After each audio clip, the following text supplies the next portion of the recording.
It's Vera Blue!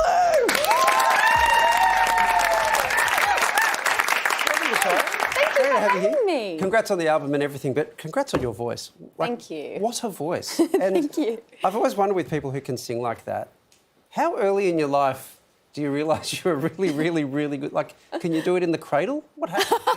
I mean, I cried a lot in the cradle, that's for sure. Every time Mum put me down, I'd go, yeah. So I think, I feel like it just was something that was in our family. We just loved music. I grew up playing the violin. My older sister sings as well. My mum played the organ in church. So I think it was just something that we just couldn't live without. So. My mum played the organ in church and I don't sound like that. So I think you're being too kind to your family. You are extraordinary. But it's like... She really doesn't sing like that, really. Like the late, great Judith Durham reached down and tapped you on the shoulder and went, you. Yeah. Like, just that beauty. Oh, thank you. When we first saw you on that other talent show, on that other network, one of the fancy swivel chairs. And we can do that. We can do that. That's not too bad either. And you're a folk singer, Celia Pavey, and then you went away for a little while and you reinvented yourself, and now you are a pop sensation, Vera Blue. What was behind the birth of Vera Blue? Well, I think the big change was in the music. So I came off the show and I was still doing a lot of the folk stuff. Then I started to dabble in a little bit more of electronic music. And I went into the studio and met my producer, Andy and Tom, and we just kind of experimented with really cool sounds. And I just thought, I feel like now the project deserves a different name. It's not folk music, it's now pop electronic.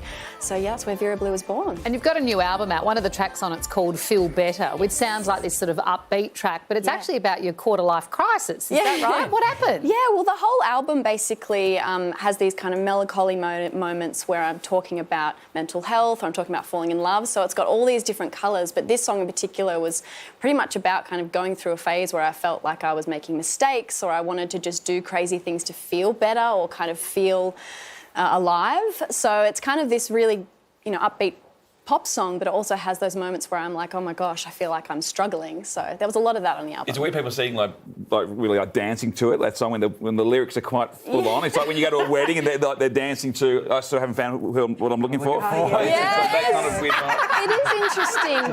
It is very interesting, but I also find it quite empowering because there are sometimes twists and turns in the songs that have that level of empowerment where it's kind of like, yes, I can get through this. I'm feeling good. Yeah, it's cool. Your first album was a monster, a magnificent monster, ARIA award, went gold.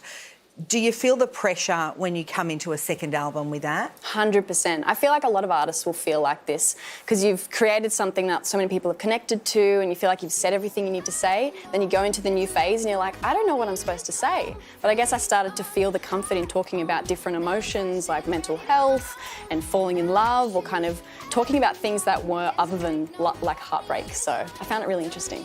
Can we talk about the album cover? Yes. I'm glad you're excited to talk about it. I love it. What a dress. That's a lot. Better than anything I saw at the races today. That's remarkable. I mean, it was that poncho the lady was wearing. That is true. Are those real flowers? They weren't, believe it or not. They weren't real flowers, but the dress was the most phenomenal thing I've ever seen. I walked into the studio where we were shooting and my stylist, Yana, was like, this is what you're potentially wearing today. And I was like, no, I'm putting that on. I'm 100% putting that on. Right, because your old man's into flowers, isn't he? Yes, yeah. My dad was a horticulturalist and he owned a nursery in Forbes where I grew up called Willow's Nursery. So we were kind of just surrounded by flowers all the time. And wearing flowers now. Of course, of course. The face was also recently plastered in Times Square. We've got to pick, I mean, this must be one of the more surreal moments of your life.